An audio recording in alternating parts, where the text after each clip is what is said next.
భక్త మహాశయులందరికీ నమస్కారం. Jamie primes YouTube ఛానల్కి స్వాగతం. ఇందులో నేను రామాయణం యొక్క విశ్లేషణ చేస్తున్నాను. ఇంతకుముందు కొన్ని ఎపిసోడ్లు చేశాను. అలాగే దీని ముందు జరిగింది ఏమిటంటే, రామాయణంలో లవకుశులు ఇద్దరూ కూడా శ్రీరామచంద్రమూర్తి యొక్క రాజ్యసభలో చక్కగా పాడడం, భరత లక్ష్మణ శత్రుఘ్నులు అందరూ కూడా విని ఆ పిల్లల్ని ఎంతో అభినందించడం అవన్నీ జరిగినాయి.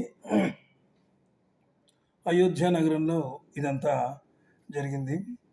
ఇప్పుడు మనం కొంచెం అయోధ్య నగరం గురించి 4 మాటలు మాట్లాడుకోవాలి. మనం సరయూ నది తీరం వెంబడి కోసల రాజ్యంగా పేరు పొందినటువంటి విశాల భూభాగం వ్యాపించినటువంటి ఒక పెద్ద విశాల భూభాగం వ్యాపించి ఉంది.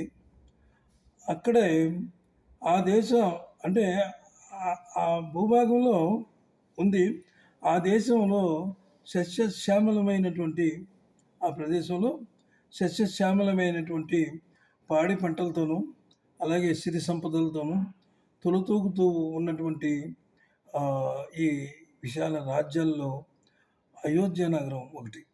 అయోధ్య నగరానికి అంత అద్భుతమైనటువంటి అక్కడ అంటే అంత గొప్పదనమాట ఆ అయోధ్య నగరం. అంటే విశ్వ మానవాళిని పాలించినటువంటి వైవస్వత మనువు అభిష్టానికి తగినట్టుగా అయోధ్య నగరం నిర్మించబడింది. అయోధ్య నగరం ఆయన యొక్క అంటే ఆశలకు అనుగుణంగా, ఆయన యొక్క ఉద్దేశాలకు అనుగుణంగా నిలబడింది అనమాట. అది తగినట్టుగా నిర్మించారు, చాలా అద్భుతంగా నిర్మించారు. ఈ నగరం 96 మైళ్ళ పొడవు, 24 మైళ్ళ వెడల్పుతోటి ఆ నగరం వ్యాపించి ఉంది. ఇక ఈ నగరం లోపలికి వెళ్ళి చూస్తే అంత బంగారం, మణిమయ మాణిక్యాలతోటి ఆ తలుపులు కానీ అవి కానీ నగర ద్వారాలు చలువరద్దతో నిర్మించబడ్డాయట. అలాగే వాటి తలుపులు బంగారంతోనూ అలాగే రచిత లోహములతోనూ కూడా అవి తయారు చేశారు. అదే కాకుండా అక్కడ శత్రువుల్ని తిప్పికొట్టగలిగేటటువంటి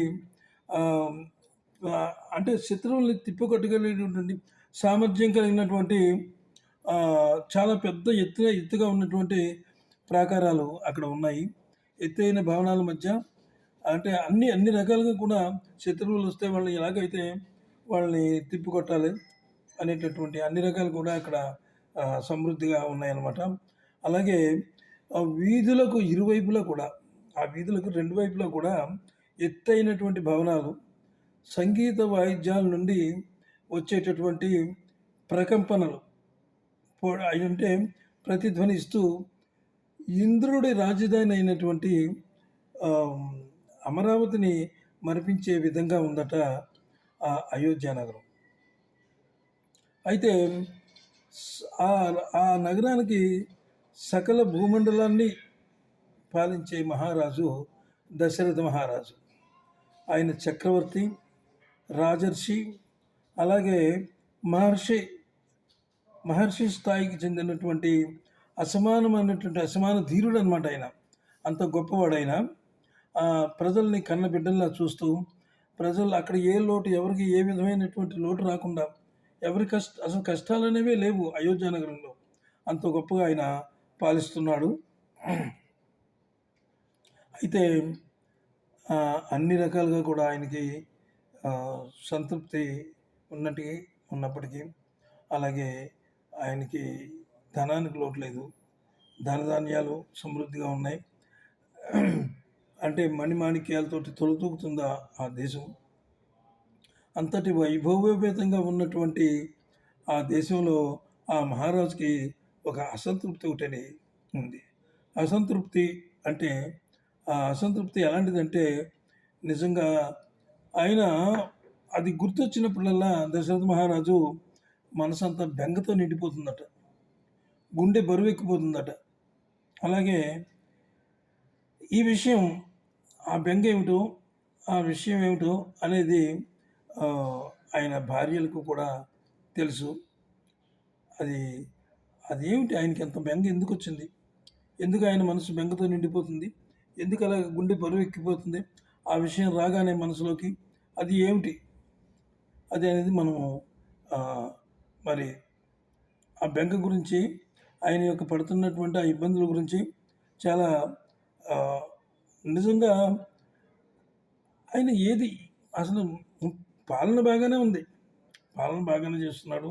మంత్రులు, రాజులు, ఇంకా కొంతమంది ఉంటారు కదా, అందరూ కూడా పాలన బ్రహ్మాండంగా చేస్తున్నారు. అన్నీ బాగానే ఉన్నాయి. అయితే ఆ మహారాజుకి ఆ బెంగ అనేది పోవట్లేదు. ఆ బెంగ ఏమిటి? ఆ బాధ ఏమిటి? ఆ గుండె బరువెక్కిపోవడం ఏమిటి? ఇవన్నీ కూడా ఆయన సతీమణులకి, భార్యలకు తెలుసు. అవేమిటో మనం రెండో ఎపిసోడ్లో మనం తెలుసుకుందాం. తర్వాత ఎపిసోడ్ చూడండి. మంచి మంచి విశేషాలు ఉంటాయి అందులో. ఆసక్తికరమైన అంశాలు ఉన్నాయి. తర్వాత ఎపిసోడ్లో మీకు అందరికీ కూడా ఆ విషయాలు తెలియజేస్తాను. మరి ఇప్పుడు ఈ ఎపిసోడ్ మరి స్వస్తి. జై శ్రీరామ్. అందరికీ నమస్కారం. సెలవు.